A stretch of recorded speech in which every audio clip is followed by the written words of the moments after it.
You guys, what up, what up, what up, what up, what up? Wait, why did you take off your glasses? Opposite to you, innit? No, you actually look you look completely different without the glasses on. So how have you been, man? Have you been, man? What's up? What's up? Wait, why are you wearing a United jersey? I was streaming earlier today, and I kept on what were we doing? It was the fixtures, isn't it? The Premier League fixtures came out. Oh yeah. So yeah, we were talking about that, me and Ramon, and I've been working since then. So yeah, and obviously we had the Champions League, all of that final, and the European League's coming up. Yeah, man, we have ourselves a fight. No, I mean yeah, Sunday's gonna be great. Man, Leon, how much chances? It can be. Like they have, basically, it's weird. It's like that was Bayern's most difficult game. Even if they won 3-0, that has actually been the most difficult game. Hey, okay, coming in late time, that has actually been the most difficult game. Yeah. Was that whole thing, you know? Oh, that was good. Hey, Devo Jay, yeah, what up, man? For a little bit, so I just thought I'd join in for a bit. Carry on. Okay. Yeah, I don't know where you are or what location, but I wouldn't say much. No, we're celebrating. My grandma passed 2 weeks ago, so it's her funeral. So we're at the wake. I've had a few drinks, but I can't speak to you guys for a bit, and then I'm gonna run and have some more drinks. So, damn, if I slur, I'm sorry. Understandable. It's understandable. Blessings, man. Blessings. So, first question we have is from Matt Belido FCB, who says, if Neymar wins it, I'm assuming the Champions League, will he have surpassed Kaka? Because Neymar did it with two different teams, especially two trebles. How is this even a question? Obviously.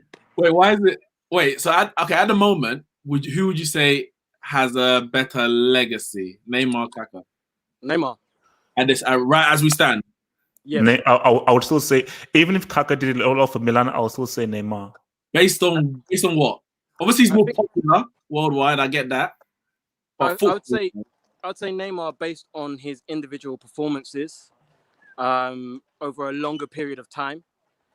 People say he hasn't won the Champions League, but he also won the Copa de Libertadores with Santos. He did win things. He did win the Champions League with Barca. Oh, sorry, yeah, he did. Yeah, Neymar easily.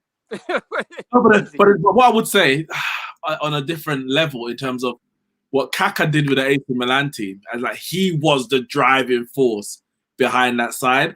Whereas if Neymar wins with PSG, that will match that. The win with Barca, as important as he wasn't the driving force behind it.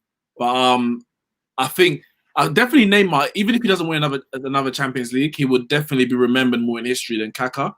But on a footballing level, I don't know. Like, when I say football, I don't mean ability-wise, but just in terms of what they've done in football, I don't know if Neymar, as it stands, has surpassed Kaka. I don't know. No. I think the thing with Kaka is what he did with Milan is huge. It is. So that is the only thing that Kaka has over Neymar, is that you are a genuine club legend. Is Neymar a Barcelona legend? No. You know, I mean, he did amazing, but you can't really basically. He didn't do what Iniesta did. He didn't even. It's weird. Even if he may have won more trophies than Rivaldo, I would say Rivaldo is more of a Barcelona legend than Neymar is, because Neymar just spent too short of a time. How much of that is down to Messi? No, it probably. Yeah. I mean, it is what it is. Messi was there, so but it is what it is. But then also, Kaka, I remember Kaka's the last person before Modric did to win the Ballon d'Or outside of Messi and Ronaldo. So he was recognized by his peers and the world as the best player in the world in 2007. Neymar hasn't done that. And again, the question would be, that's Messi and Ronaldo. I understand that. But Kaka still did it. Yeah, it's a tough one. I'd say I would also say Neymar still edges just based off of impact. Yeah, I'd say Neymar surpassed Kaka. Based on the question, if he wins it 100%, 2,000%. I'm not 100% sure as it stands. But yeah, when you're talking legacy, you have a point with Kaka because of that Ballon d'Or mainly. Yeah, probably more than anything. Okay, so all right, thanks for the question. Now this is weird. I don't know how Okay, I'm just going to try my best to figure out what this guy's trying to do with this question. Okay.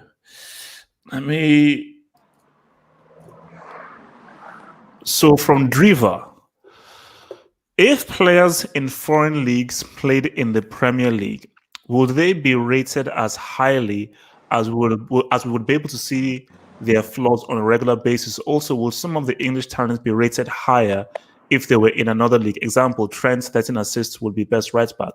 For example, as good as Alphonso Davies is, do we know if he can defend? Well, he can defend. So, okay. I understand the question. Yeah. I think over here in England, we would rate those players higher because, and maybe it might be the other way around as well. If you're in another country, because the grass is always greener, you always look elsewhere and think, oh, that looked much better. I want some of that. And then when it's actually in front of you, you're like, okay, you're just like the others, kind of thing. Because, and obviously, some of it comes down to rivalry. So you get Man United fans who will disrespect Trent because he plays for Liverpool. But if he was playing for Dortmund or Hoffenheim or, I don't know, Atletico, Sevilla, we've got no reason to disrespect. So you judge it on a more balanced and fair basis. But over here, you know, it's a lot of tribalism. I'm sure in every country there's a lot of tribalism. PSG fans might not want to rate Lyon or Monaco players. Barca fans won't really want to make Real Madrid players and vice versa. But I do think there's a case of the grass is always greener on the other side. So I think, and I think the point that he makes, if they come over here and we see them on a day-to-day, we will analyze them much more deeper, as opposed to an El Clasico or a Barca versus Valencia. You know, the bigger game in those leagues. There's definitely an element of that. I mean, I think it's the other way around. Oh, sorry. I think it's the other way around. I think if these players from other leagues were playing in England, people would rate them even more. Who's people? Mainstream media, definitely. Yeah, mainstream media and certain fans of certain clubs. Say, for example, Sancho right now, people will say he's brilliant. Once he comes to Man United, you watch him be the best player in the world. As soon as he touches down in Man United fans and mainstream media are going to say he's the best in the world because he plays in the Premier League. But then rival fans will be picking at everything he does wrong. Oh, yeah. Yeah. But that's what rival fans do, man. So that's because of the tribalism which exists, and that's stupid. It's like, you know, when people were trying to downplay Hazard's ability because not so much the way that Hope was saying Hazard, but you know, other people were saying he weren't all that because he played for Chelsea. Nothing other than that. If he played for their team, he'd be the best in the world. But that's always going to happen. But I do think some players play in other leagues and it goes back to the whole farmer conversation. Of everyone who plays in France, there's Farmers League. But as soon as those players sign for their club, they're world class. Do you understand? It's not just PSG are the only team in France, but you watch one of these teams sign someone from Lyon or from Montpellier. It's so funny Devo says that because before Liverpool were even linked to Thiago Alcantara, I didn't hear peep about Thiago Alcantara from everyone. The moment they are linked, people are saying Thiago Alcantara is the second coming of Maradona. Real ones. He's the second coming of Pierre. Let me see. I just want Thiago Alcantara. His pass range is unlike anything you've ever seen before. You weren't saying this before you were linked to him. And also, Abdullahi said that Kai Havertz. Chelsea fans are trying to tell me that Kai Havertz is the German Zidane. Kai Havertz is a baller though. But even with us, we're linked with Gabriel. I don't even know his surname. Everyone's telling me he's a great defender. I've never seen him play in my life. I bet half of these Arsenal fans have never seen him play. Nobody's seen him play. Nobody's watched him play. He saw maybe 2 games, Lille against Chelsea in the Champions League. That's it. And you weren't looking at him. They probably saw him on Football Manager, and he turned out he went to Dortmund on Football Manager, and then ended up at Juve and was a bad man. And they said, yeah, he's a big defender. It's just what people do. I'd never heard of him before this whole transfer saga going on. I never heard of him. But if we sign him, I'm gonna join the circus. You should. Defender ever. You should. I'm not gonna, and I'm gonna be on the other side. I'm gonna tell you he's trash. He's a Brazilian farmer. He was only playing. Listen, I would have pre-written my tweets in it. Just say. All right, Chase. Thank you for the question, man. Thank you for the question. So, Amateur Critic says Neymar equals top 7 to 10 all time if he wins the Champions League and World Cup. Agree? And World Cup. Interesting. You could make an argument. Yeah. Key thing, the World Cup. Key thing, if he wins the World Cup, you can make a strong argument of all time top 10. Because if he wins the World Cup, he's not going to be a cog in the wheel. He's going to be the driving force behind it. So yeah. Okay. Thank you for the question, dear sire. So for our next question, from JK. So JK says, oh wow, let me actually. So JK says, would you be against a rule for footballers having to play for their country of birth origin? Example, Sterling for Jamaica, Sancho for Trinidad, Tammy for Nigeria, Kante for Mali, Pogba for Guinea, Dembele for Senegal, etc. will help international football competitiveness and profile. You see, let me. Guys, I've got to run, but okay. I can leave it. Okay, man. Please. Okay, so let me kick this off. You see, in theory, yes, that would be great, but we have to deal with the reality. The reasons why a lot of these people don't play from their countries is organization and infrastructure. So for them, like whether it's to do with payments, coaching, disorganizations, lack of preparation, and so forth. A lot of these players are like, I'm sorry, I will stand a better chance of doing better at an international competition with this France thingy, rather than going with a country where our hotel is not properly booked. But also, you're not paid the coaching staff as well. The FA is getting involved too much with how the team is training. So it's like also money, because playing for England earns you more as an individual, as a player. And for it shouldn't be about money though. No, but I'm saying endorsements and all those kind of things that you will get for playing for England that you will never get playing for Jamaica, playing for Trinidad, for example. So I think that element might also come into it. It shouldn't, but that's just not the way of the world. We see players going, some of the top quality in Europe going to China because of money. It's not because of football. But in terms of this question, it's a strange one because you've listed some players where they're born. So Sterling's born in Jamaica. Sancho was born in London. I think London. Yeah, South London, actually. So it's like, how far back do you go? Like, if his parents were also born in England, but their origin is Trinidad, can he call Trinidad, or do you just do it based on where they're born? It's a tough one. It's a tough one. I don't know. Obviously, it will help international.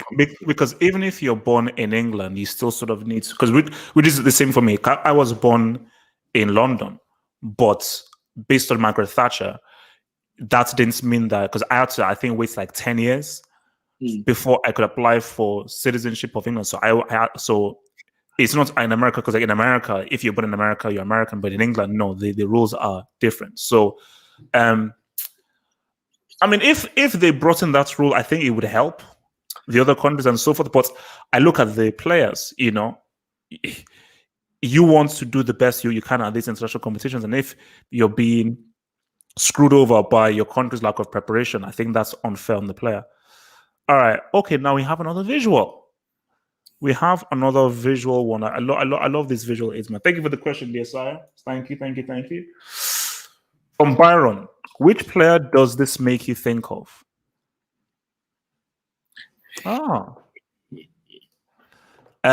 Disrespect. So that's the keyword, disrespect. See, that's the keyword. It's like, it's not underrated, it's disrespect. Disrespect. You know what? I'm gonna say Ryan Giggs. Is he disrespected? Well, of recent, Ryan Giggs has been dragged from pillar to post on social media. You've got regular fans who do it, and there's a guy at Liverpool. I know. What's his name? What's this guy's name? I can't remember his name. I can't remember. I'll think of it in a second. Someone might be able to remind me. But he's putting out these tweets during lockdown about how Ryan Giggs is overrated and bringing like these stats from certain seasons where his assist total might not have been high, for example.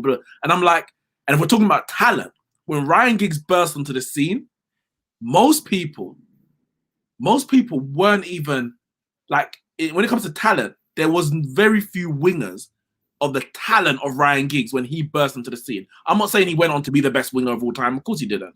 But in terms of talent, the way he was ripping through defenders at his age in the early 90s.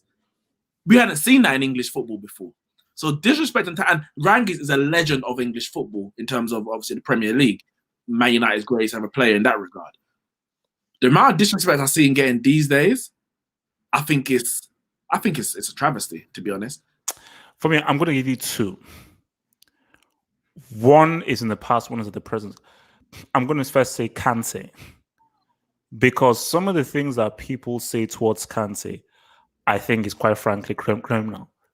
Based on what the guy can do and the multiple positions he can play and the multiple duties that he's given, I'm hearing that this guy is trash, he's useless. I've even seen people say, you know what, please sell him. Like, you know, we can sell content. Swap him for more. I was like, excuse me? So that's just crazy. Now, for another one, this is mainly for the younger people, for my younger audience. R9. You see, guys like me, Neeks, Devo, like people of a certain age group, we know what R9 was. And we know how crazy the guy was. But I think people who, I'm talking about 20, 21, 22, 19, those dudes who just say, fat Ronaldo, fat Ronaldo, who's this guy, fat Ronaldo, blah, blah. I'm like, you see, I get it because you're young. Because you're young, all you know of him is, oh yeah, look at this older dude. When you lived it and you saw what this guy was, and why this guy was a phenomenon, you just know that's like, because all I remember of Randall is like, my God, this guy was like a superhero. It was literally like watching like a superhero play. So that whole thing of him when he was overweight, I told you, he lost me 5 pounds in the 06 World Cup.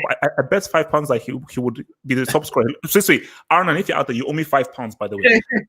So, but yeah, no, the disrespect he gets from mainly the younger audience, I think is disgusting. I thought you would have said Drogba. You see, you have to look at the graph, disrespect and talent. I don't think it would be level. I think if it was Drogba, it would be the talent thing would be slightly lower than the disrespect. Because the disrespect is high, but it was slightly lower. But for R9, his talent and the kinds of things people say towards him, it's like that graph. You know what? I'm gonna say, and it's hard because obviously we didn't watch him, we didn't live through him. But I'm gonna say Pele. I think Pele has been disrespected for years. Like, people are forever questioning how great he actually was. And I'm kind of like, how dare you? But in people's who won the World Cup at 17 years old. Wait. But in people's defense, let me play devil's advocate. They would say that based on the footage that we have, we don't see anything that has been that great. And see, I've always held that thing of like, well, based on whatever I've had, I've always said, no, Maradona is the greatest because I think Maradona just looks greater than him. But what I always say to that response is two things. I think this is something that Daniel Tillock, Talking Tactics, that do you know how racist it was back in those days? For all these white people to say, man, this dark-skinned black dude was out of this world. He must have been probably bloody amazing. He must have been better than he actually was, because they were forced to do it because he was so good, but they're never gonna go to the level that he should be, which means that he's even greater than we actually thought. Because I was watching ESPN FC and these two guys were arguing between Messi and Pele, and this German guy was saying that Pele just doesn't look that great based on the thing, and this other dude, and this was a white guy who was from back in the day, saying he was like almost ready to fight because like this guy was kicked, he was hacked, they were trying to injure him, and he still played with a smile on his face and so forth. Because remember, this is when guys were trying to commit homicide toward him. So my thing is that I think Pele, the reason for this is that when we look at it, like, but he was probably doing things that nobody had ever seen before. You see, us looking at it now, oh yeah, overhead scissors kick, step over, cool. But imagine if it was the first time you'd ever seen an overhead kick, the first time you ever seen a step over, you'd be like, what the hell is this guy doing? So you have to put that thing in perspective. The thing, a statement that Erhan made in here said he never played in Europe. But again, it's this whole, no, but there's also this, there's a stigma at the time, and still now, because Devo mentioned Farmers League already in terms of today's football. But what we need to understand is back then, the talent and level of football in Brazil was so high that you didn't need to leave. It's like saying, oh, you're not the best player in the world, Messi or Ronaldo, because you never played in South America. Why would you leave Europe to go South America when Europe is killing it? South America was killing it so much so that when Santos used to win their Copa Libertadores, they used to play European teams, the champions of Europe, Benfica and those Real Madrid. And Pele's record against those clubs, the best clubs in Europe, is crazy. And on top of all of that, his international record. So forget everything else. When it's all said and done, it's we're on a level playing field. My country against your country. His international record is insane. So I think it's a cop-out to say he didn't play in Europe. He didn't have to. Messi didn't play in Brazil. Why didn't Messi play for Santos? Does it mean he's not the best in the world? Basically, the thing that ends it is, if all these 60, 70-year-old white guys are saying that this guy was the best player I've ever seen in my world, and they've looked at Messi and thinking now, this guy was probably doing some crazy things that we just haven't seen, But I think that's the main thing is he was doing things for the first time that people had never seen before. So for them, they're like, oh my gosh, this is crazy. But also, if looking at that now, it won't impress us. But you doing it for the first time would be like, what the hell? So yeah. Amsterdam says that peak R9, Diego 86, Lionel Messi in 2015 equals peak of football. For me, I would say peak R9 is the best thing that I've ever seen, personally. For me, personally, peak. All those are good, but for me, if I was picking those three, I'll still say peak R9. Although I'll still say Maradona is the greatest of all time. Oh god, this is interesting. All right, let's see.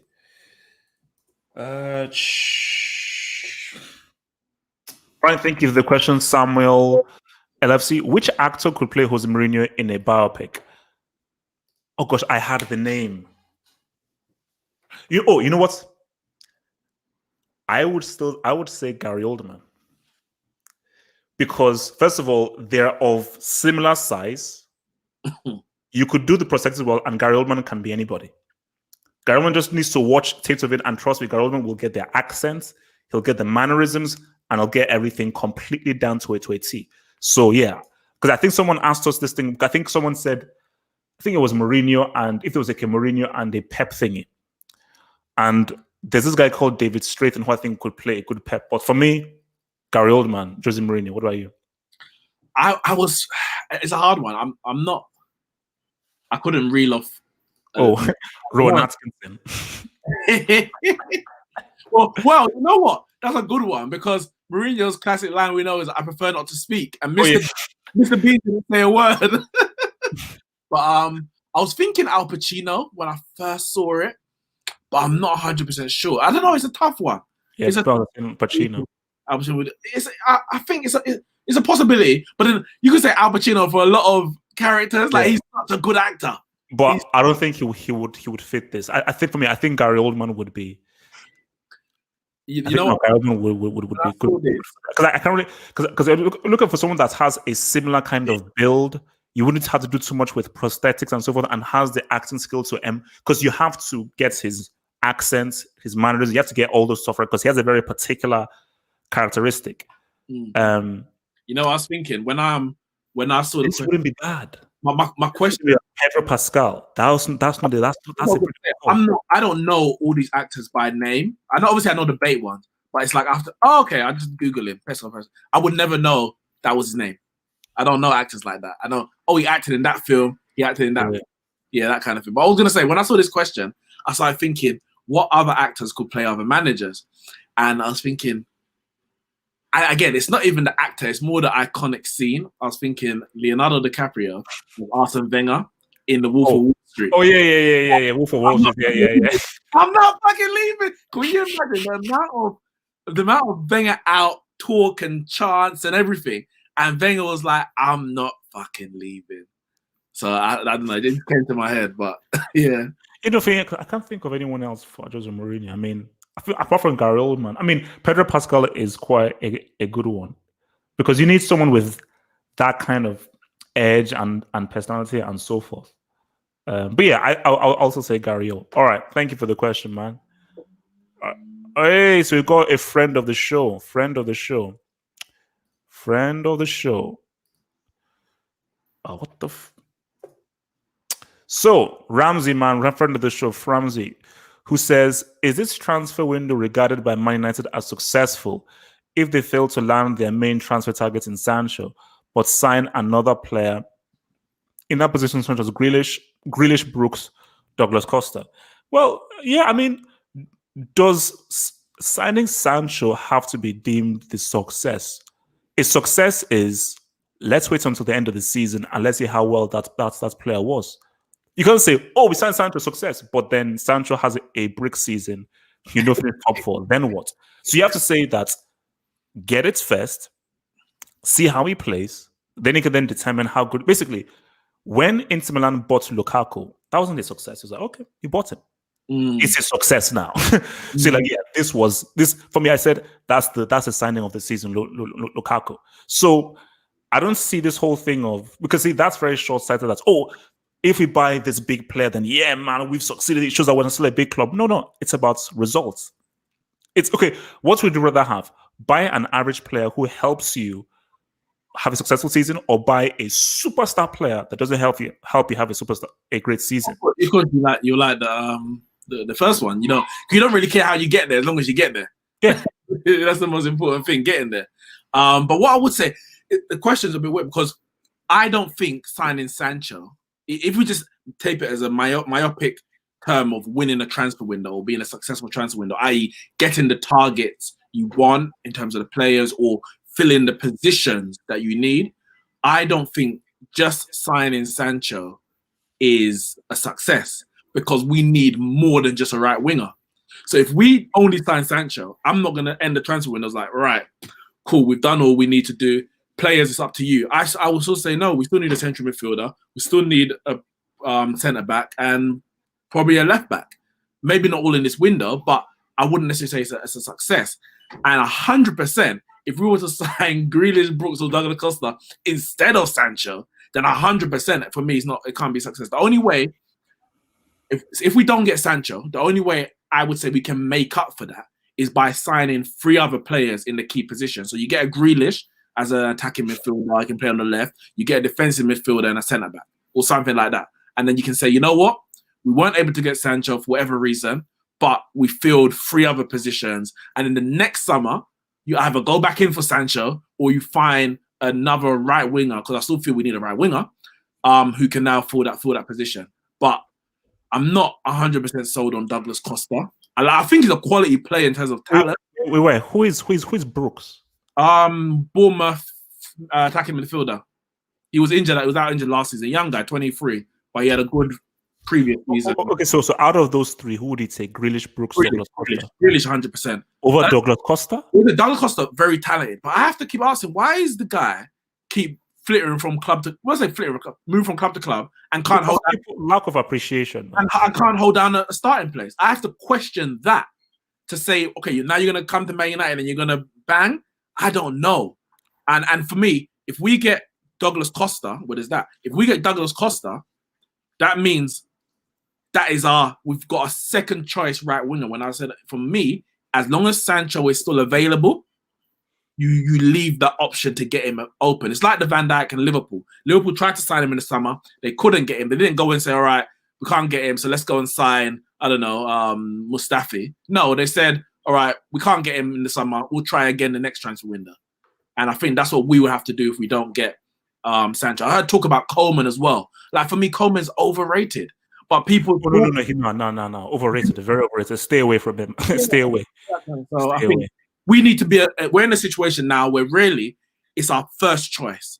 And if the first choice means either the player we want and the player who wants to come to us. Now, if that player is no longer available because, let's say, Chelsea go and sign Sancho, then of course we have a new first choice. But as long as Sancho is available, or Grealish, or whoever, Koulibaly, Partey, for argument's sake, as long as those players are available, you go after your first choice.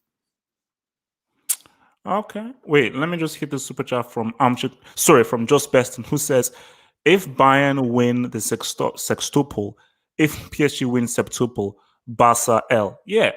And if Bayern or Barcelona win, if Bayern or PSG win, Barcelona lose. They lose either way. It is what it is. Oh, wait, why? Because of Coutinho and Neymar? Yes, no, yeah. The Coutinho and Neymar now. So whoever wins, Barcelona lose. But the Coutinho one's even worse. Yeah, that's bad. That's bad. No, but they'll have to pay Liverpool an additional 5-10 million. 5 million. For him But also, Champions winning is also bad as well. That Neymar literally, this is the reason why he literally left. Yeah. So basically, Messi will be like, you piece of crap, man. So, all right. From friend of the show, Ford. Oh man, why is she crying? Following the demolition job ban put on Barcelona, can you put into words the magnitude of Brazil's 1-7 defeat in their own World Cup semi-final? Feel like fans are wrongly putting this Barca defeat over Brazil's humiliation. Let me be real with you. You see, let's study this. Because people just look at the score, but they don't really go in deep. I see. It was a World Cup semi, and it's Brazil. So for those things, it's like, wow. And because of that, it's the craziest sporting thing in history. But let's investigate it right now. That was a crap Brazil team. That were being carried by a 20-something-year-old Neymar. They were bad. So this wasn't O2 Scolari. This was a Scolari who, I told you, they had an R&B duo as their striking partnership. Fred and Joe. That was a striking partnership. They were not good. This is Barcelona, who finished second to Real Madrid via the penultimate game. Messi was still on the pitch. Remember, Neymar wasn't on that pitch for Brazil. Messi was still on that pitch for Barcelona. The Cannibal Suarez was still on that pitch for Barcelona. So was Busquets. So was Pique. So guys who formed parts of a treble were still on that pitch. And to get beat, and let's be real as well, Barcelona only scored one goal. The other one was an own goal. So if you really want to be real, it's 8-1. If you really want to be real, so they only actually scored one goal. So the occasion and the history that Brazil have makes 7-1 the more glamorous, sexier thingy. But if you dig into it, what it really was the Barcelona one. And also remember, in Brazil, they kept on trying. Obviously, because they were home and everything, but they kept on trying. Messi gave up. So Messi, your captain, was literally walking down. So the Barcelona one was particularly scathing of the Barcelona team and so on. So I would say that for me, in a footballing sense, the Barcelona one was worse. And additionally, in terms of the Brazil, there was also no Thiago Silva, which was... Oh yeah, he wasn't there, yeah. That was the reason they conceded the 7. Obviously, Neymar needed to be there. Both of them need to be there if they're going to win the game. Yeah, he's there, yeah. Okay, yeah, if Thiago Silva's there, then they're not losing, they're not conceding 7. David Luiz had the game, the nightmare game to end all nightmare games. But what it is that it was at home. If Barca got beat 8-2 at the new camp, you could put it on the same level. But Brazil were carrying the hopes of a nation. No European side had ever won a World Cup outside of Europe. Brazil got tonked at home 7-1. And then Germany went on and won the World Cup. So, and the worst part about it, to be honest, it's Germany and Argentina in the final. So whoever won, Brazil loses because Argentina winning the World Cup in Brazil.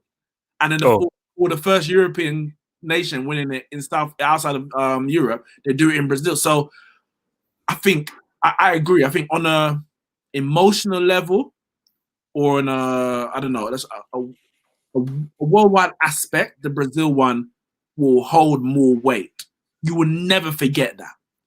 The Barcelona 8-2 will disappear into history.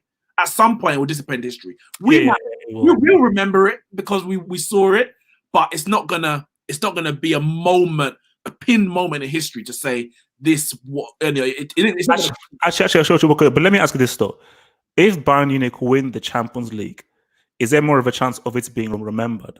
If Bayern win the Champions League, no. If Messi leaves, it would have more chance of being remembered because this was the game. Was the moment that broke Barcelona, kind of thing. Messi stays, and then they win La Liga next year. It was, we needed this. This was the catalyst for our success.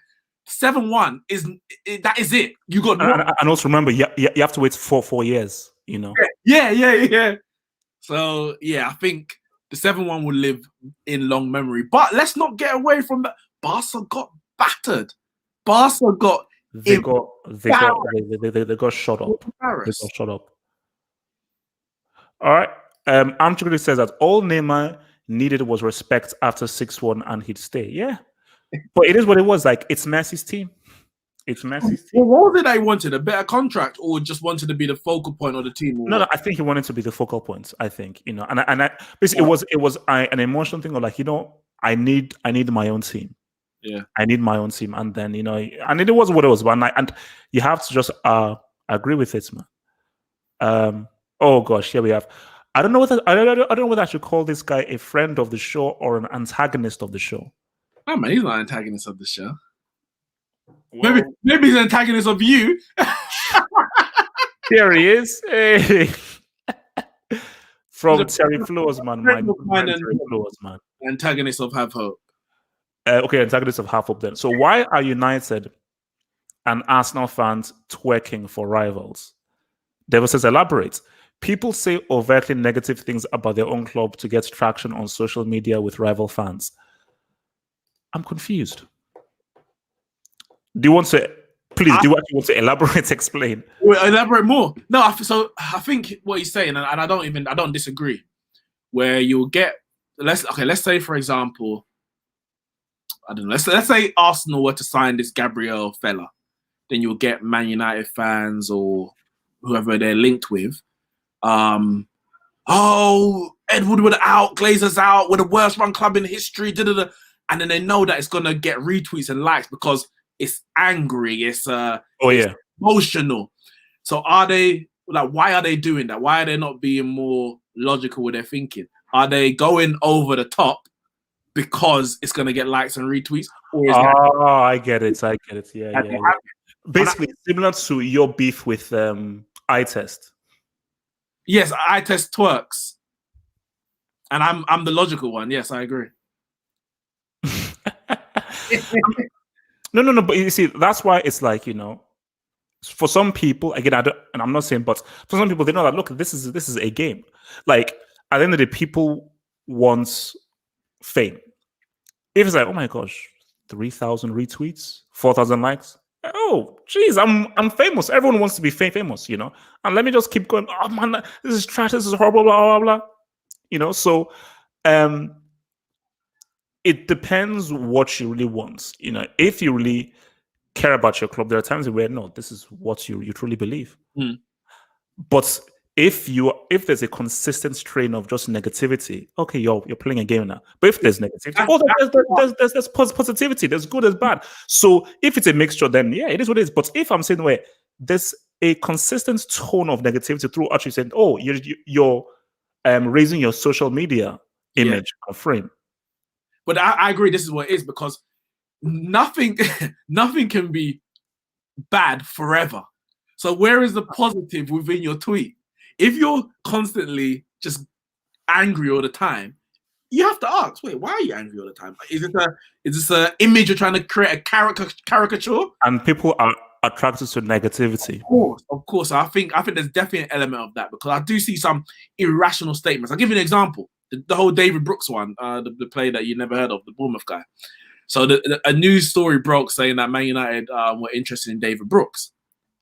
And not everyone, but you know, a large portion of Man United fans just went into meltdown. Oh, how are we signing David Brooks and we're not signing Thiago? Why are we signing David Brooks and we're not signing Van der Beek? And I'm like, well, first and foremost, this is what I'm thinking. First and foremost, who the hell told you that Thiago wanted to come to Man United? That's the first thing. Liverpool are apparently in for him. Why would he choose Man United over Liverpool at this stage? That's the first one. Secondly, who told you that we're not in for X, Y, Z? Man United, and equally, Man United are linked to every player in the world. So you can't also believe everything you read. I responded to someone straight away. I said, why do you believe everything you read? You believe that we're in for David Brooks, and because you're angry that the Sancho deal isn't happening, your automatic assumption is that David Brooks is a replacement for Sancho. And I'm like, why? You haven't heard the Sancho deal's off. So why would you not think it's in addition to? I'm like, they just take a story and then go to the worst extreme. For what reason, I don't know. And I think, obviously, we know that's going to get retweets and likes and that kind of stuff. And so you have to ask, like, are they just doing it because it's going to like to retweets? Or do they genuinely think Man United have said, you know what, we don't want Sancho, we're going to go for Brooks instead? Because I don't believe it. I can't believe that. But you mentioned eye test. I think eye test is a perfect example. Man United could win. No, he is. Man United could win. But maybe he's just merely using his eye test, and his eye test is his eye test nothing. So maybe he needs to check his eyes, but maybe that's what his eyes are telling him. Man United will win, and the first thing he comes on, it says Marcus Rashford, and I'm like, why? No, but I just don't understand. I don't understand. It's unnecessary. What can happen, isn't it? All right, so our final question, and we'll probably maybe take some of the live comments from Footy Wizard, who says, what do you guys think of the fact that no English manager has won the Premier League, but in other leagues we have managers from that country winning their leagues? You see, the thing here is, first of all, when you think of the best managers in the world, for a long time, it's either been guys from Germany or Italy. Facts. Then obviously now saw the emergence of Pep, who now was repping Spain and so forth. So it has really been Germany. It's really been Germany, Italy with a sprinkle of Portugal and Spain in there. And let's keep it real. If we're talking about Britain, Scotland have always had the best kind of managers. Yeah, I think the Scottish guys just know how to manage. But as for English people, if you tell me, for me, the best English managers that I can think of are Redknapp, Hoddle. I thought Terry Venables, Lampard. I think those. Wait, Neeks. Do you know this guy is trying to build a Brexit FC in Chelsea? Everyone says this. Everyone says the same thing. No, Neeks, have you seen the names that this guy has on his short list? Yeah, Werner, Ziyech, Havertz. No, the Brexit names: John Stones, Lewis Dunk, Chilwell. No, but listen, but remember. Wait. Let's focus on the question. So look, I mean, you see, you have to look at the Premier League. The Premier League is the biggest brand. It's not the biggest league, but it's the biggest brand. Because it's the biggest brand that has the biggest scope, these clubs want to get the very best. As of right now, the Premier League houses, you would argue, you probably say the best managers in the world. You've got Mourinho, you've got Klopp, you've got Pep, you've got all these dudes all housed in there. So it's going to be very hard and competitive for an English manager to be given that. So even if you look at Man City and who owns them, you look at Liverpool right now, and you look at how big the brand is, how many fans there are, and how much pressure there is to win those trophies. Why would an owner say, "Oh, because we're in the English Premier League, we should just let an English guy coach"? It's the same sentiments of you having a club of, well, we are an English club, we should have English players. Ask any Inter Milan supporter, do you think that they are pissed off that Inter Milan won the treble without a single Italian player in their starting 11? They don't give a damn. Because Inter Milan is still an Italian club. Because a club is a club. A club is an employer of people of all nationalities. That's how it works. It's not international football. It's club football, which is different. With like the difference between England and Serie A, for example, is that we have a quota where we have to have a certain amount of English/homegrown players in the squad. So if, for example, Lampard, for example, is thinking of selling XYZ English players, then he has to replace them with XYZ English players. Or if he brings in a Havertz, a Ziyech, a Werner, you also have to bring in a Dunk, a Chilwell to balance it out, or you end up with a 20-man squad. Whereas in Italy, you just have an endless squad of endless amount of international. So there's those rules that have to contend, and that's why British players cost more, because it's a premium. There's only a certain amount of quality British players, but you have to have them. So they raise their price high. Yeah. But in terms of the English managers, I think one of the big things is about football in education. How many English players actually play abroad? Not many. whereas Spanish players play abroad. Where it don't have to be England, but it might be Italy. It could be anywhere across the continent, and some of them come to England. German players, maybe less so. A lot of them stay in Germany, but many of them do play elsewhere. The best ones do play elsewhere. Many English players don't actually play abroad, which means that their footballing education is limited to the Premier League. So they would have to therefore go outside of that or get coaching from the likes of, say you're working under a Pep or working under a Klopp or anything like that, to really expand your footballing knowledge, to then be able to coach the players who are not Premier League style players. So Burnley, Sean Dyche can coach a Burnley. Eddie Howe can coach a Bournemouth. But could they coach Man City, Chelsea, with all the where you have a lot more high quality foreign players if you haven't played or coached abroad? But let me ask you this though: why do you? Because you see, and I think that sentiment still remains. Why do you think that there is still that sentiment among some English players of like not going abroad, but learning what the Portuguese, the Italians, and people do, just to sort of expand your outlook? It's not just football, just in society. Most English people we're just comfortable. We're comfortable here, whether it's the standard of living, the fact that a lot of the world speak English, so there's no real urge to go and learn a different culture, different language, those kind of things. Same thing as America. Americans, their world revolves is America, and the most they do is travel from north to south, and that is their holiday because life is very comfortable. Whereas people from elsewhere, if you want to do certain big business deals, etc., you have to learn French, you have to learn English, you have to learn Italian, for example, if you come from Spain, etc., etc. So the necessity to go abroad and work abroad or learn abroad, and even because it happens much more, you're like, oh, my parents worked abroad. It's normal for me. I can go work abroad. Whereas until you get generations over here of English players, English managers playing abroad, which you're getting now, you're seeing a lot more young English players going to Germany. That didn't happen in the past. But all it takes is one or two to do it. You see the success, and then others will say, oh, you know what? Like Jude Bellingham, like Reece Nelson, Jadon Sancho, they'll go over there and say, you know what? Actually, them man over there built a career, and then they came back to England. I'm going to do the same. And I think it just takes a few to actually go out and do it. So if you were to get, say Lampard was to win a Premier League, for example, God forbid, other English coaches, maybe players who are going to retire and become coaches, what was Lampard's path? Where did he go to do his badges? Who did he study under, etc., etc.? It just takes one to kind of break the mold. But as it stands, everyone is just comfortable. Like Wayne Rooney. Why did Wayne Rooney never play abroad? Wayne Rooney had the ability to play abroad, but he was comfortable at Man United. Man United were paying him good. His family was settled in north of England. There's no reason.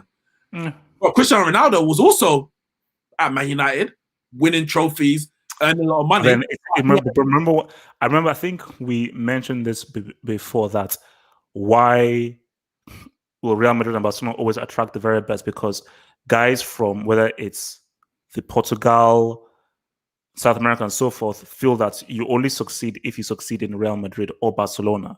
So for Cristiano, his dream was always that I have to succeed in that jersey of Real Madrid. But for a Rooney in England, Premier League is the ceiling. Man United, Liverpool. If you do at Man United, Liverpool, you've reached. Yeah, that's it. You don't need to go to Barcelona or Real Madrid, which is why I have so much respect for what McManaman did. Yeah. Because McManaman was like, no man, let me go to Real Madrid and just say what's up, Yeah. What Beckham did then, yeah. Yeah, Owen as well. Beckham. Beckham. Eckham? What's Eckham?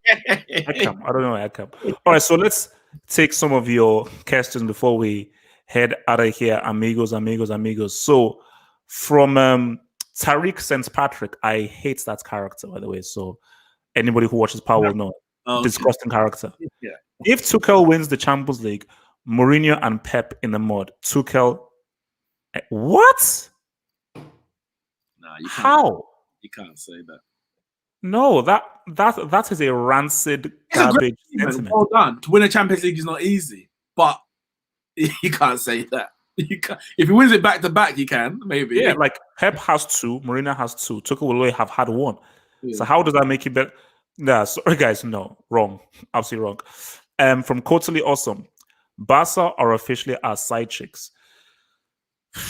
I mean, they gave them that walk in 2013, 7-0, 8-2 now. 2013. No. What? Who was the manager? Henkes. Oh, no. Sorry. Who was the Barca manager? He died. Villanova. Oh, Villanova that year. Yeah. It was him. It was 2012. Okay. So, from Yasin side, it says, imagine choosing to be a United fan. What's wrong with me? Well, you Nick, say offer your fellow United fans some solace, man. He's not doing well.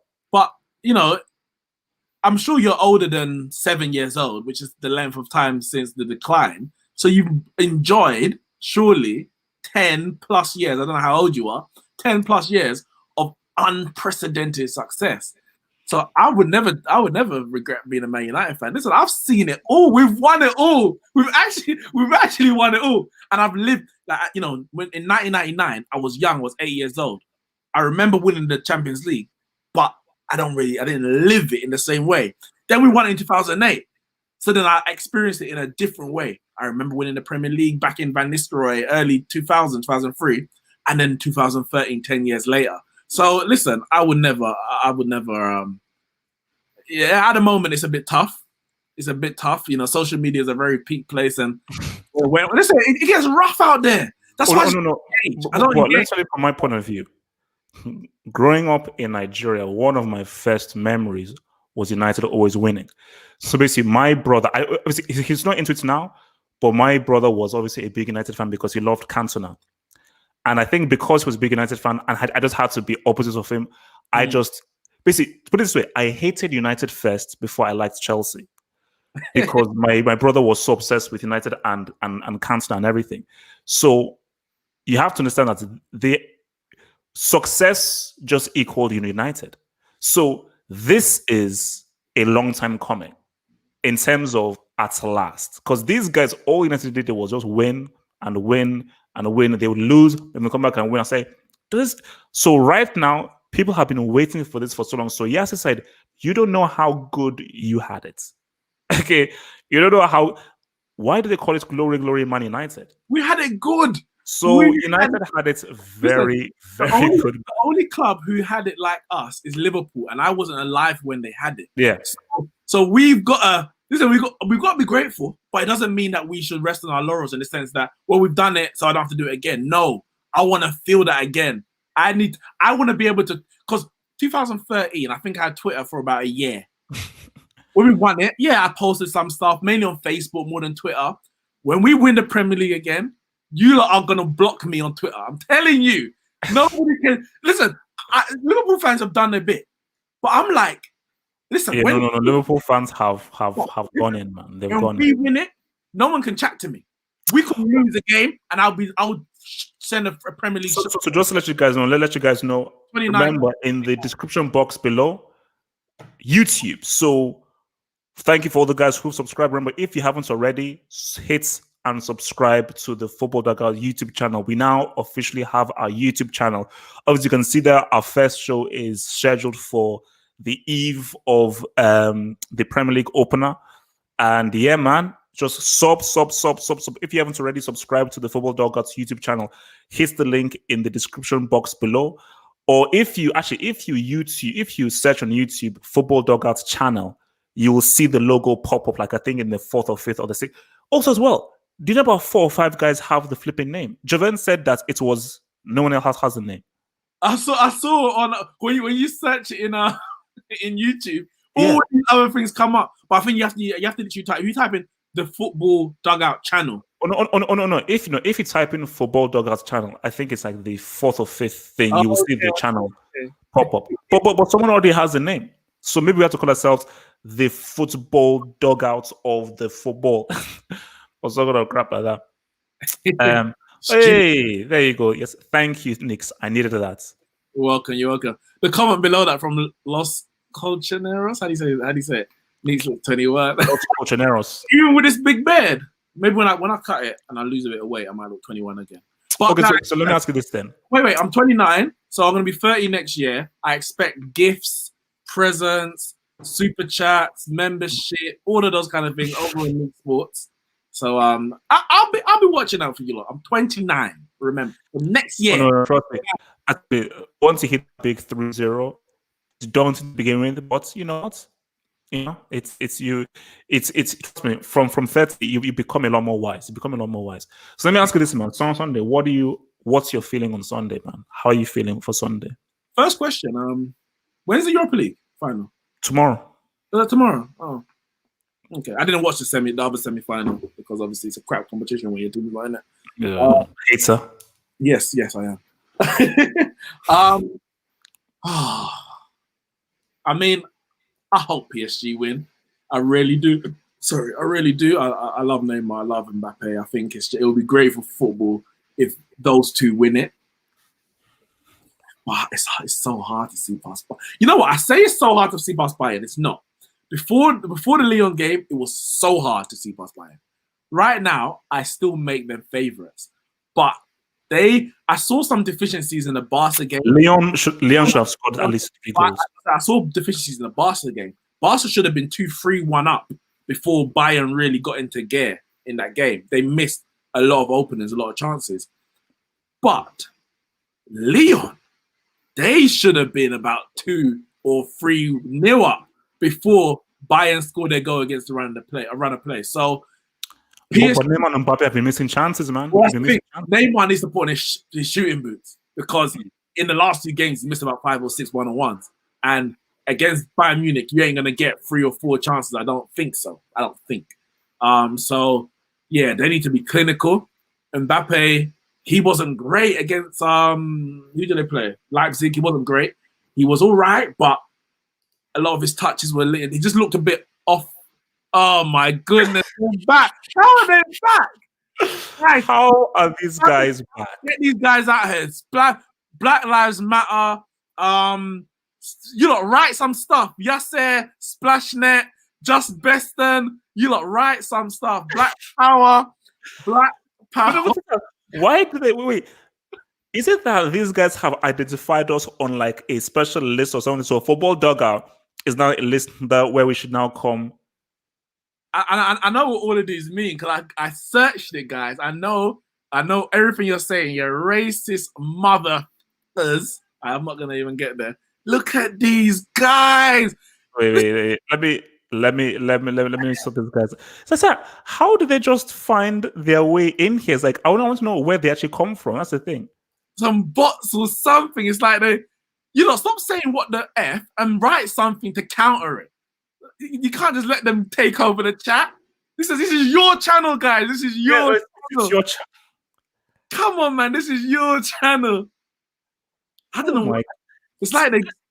Oh my god! It's like they're probably in groups. Yeah. They come in groups and like that. Look at. So I know who Kalur, whatever that. I'm not even saying it. I know who they all are.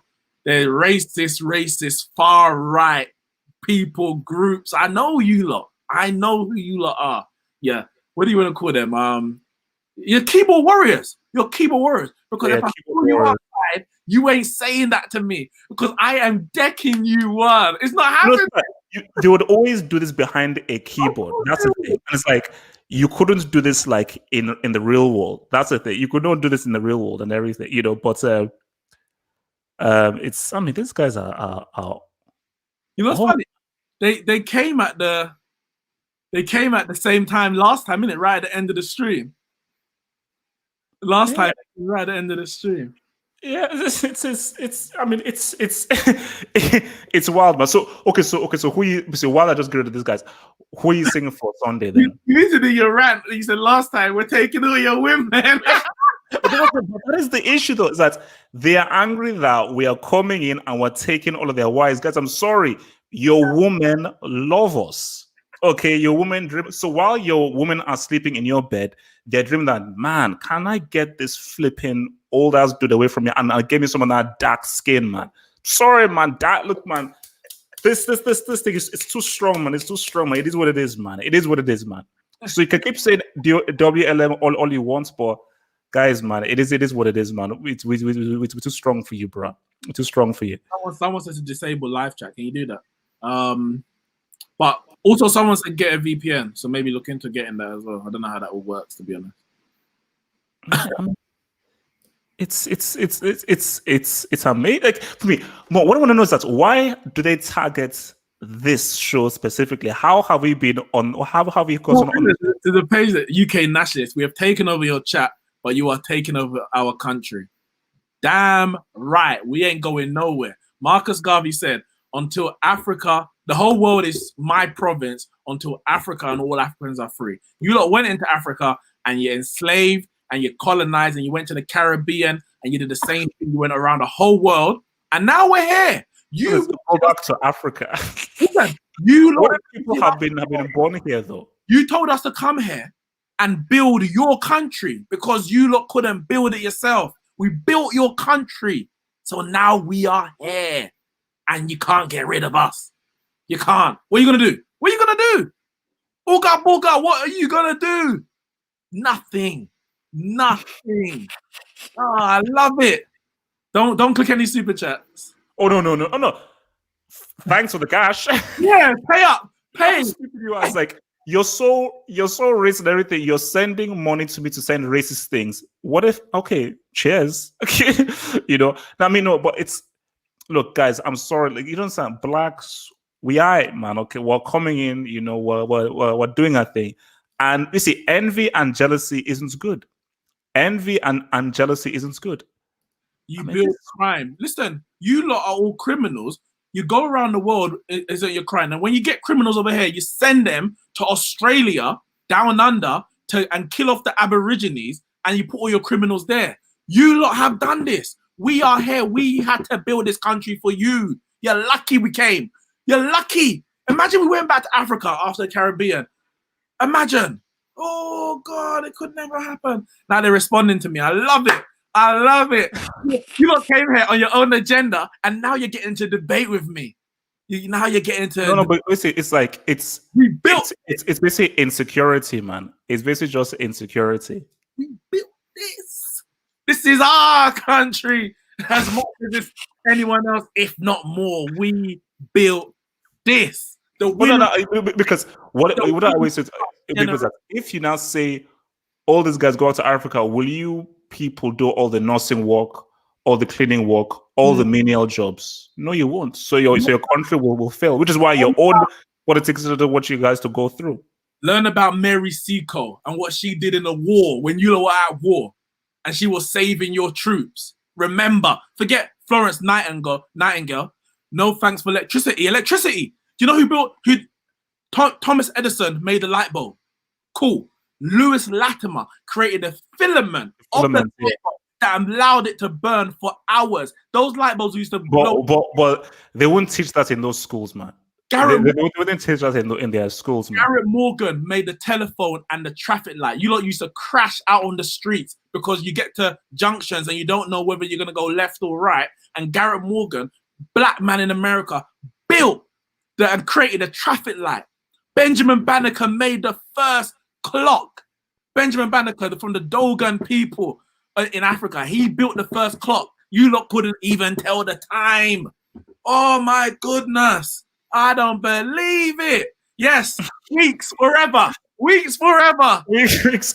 No. Basically, you know what it is that how are you so insecure that all you do is hang around the internet in your mom's basement with no electricity, no lights. All you eat is sand and groundnuts, because of your insecurity, looking to get one over, thinking that you're so superior.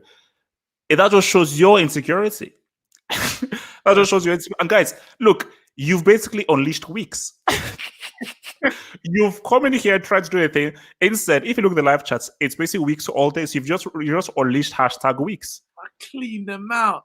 I mean, my gosh, like, these people, man. Man said, despite making up 30% of the population, we make up 50% of the crimes. No, because you lot want to keep us downtrodden and beat.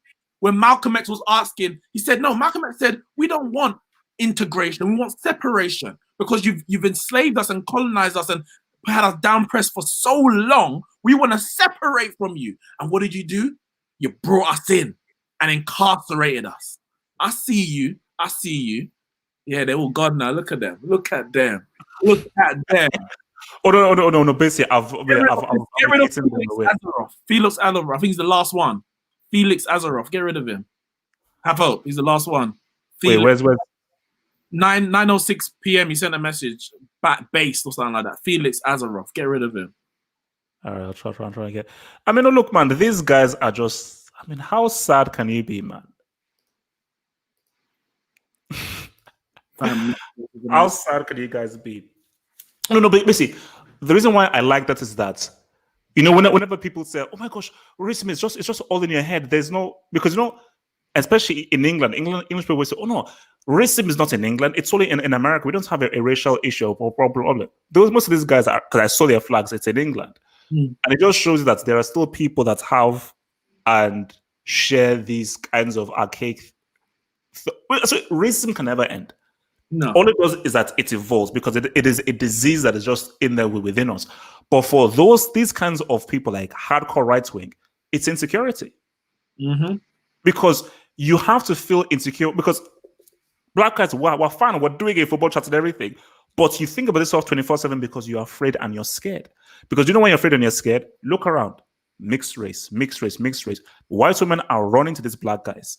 What's it called? Our own guy, Devo, his girlfriend is white. So he is going to be having a mixed race baby. So, and that is their fear that this whole thing of pure white together, in 40, 50 years' time, it's going to be a whole different world, baby. Yep. It's going to be a whole different, and there's nothing. So basically, you can do your own white thing, but you're supposed to be in a small minority women at your white thing. While the whole world is like having love and mixing with everyone. Guys, I forgot all humans. Since I got them all out, guys, I got them all out here. Subscribe to my channel. All of you lot there. Talk about sub 2 weeks, man. Sub 2 weeks. It's a real W. You go and subscribe. Click on the thing, man. Neeks Sports. Anyway, what did I say? Okay, guys, look, man. After that kind of weird thingy thing, man. Obviously, subscribe to Neeks Sports, Weeks, and so forth. Hit him on his Twitter in the description box and subscribe to our Football Dugout channel. Subscribe to the Football Dugout channel and everything. And guys, don't be racist. And guys, also, and for any of the white guys out there, relax. Your girl is coming to my place very, very soon. I'll take good care of her. Relax. I'll take real good care of her, man. Relax. Guys, peace out. Stay true, man. Our out, man. Peace.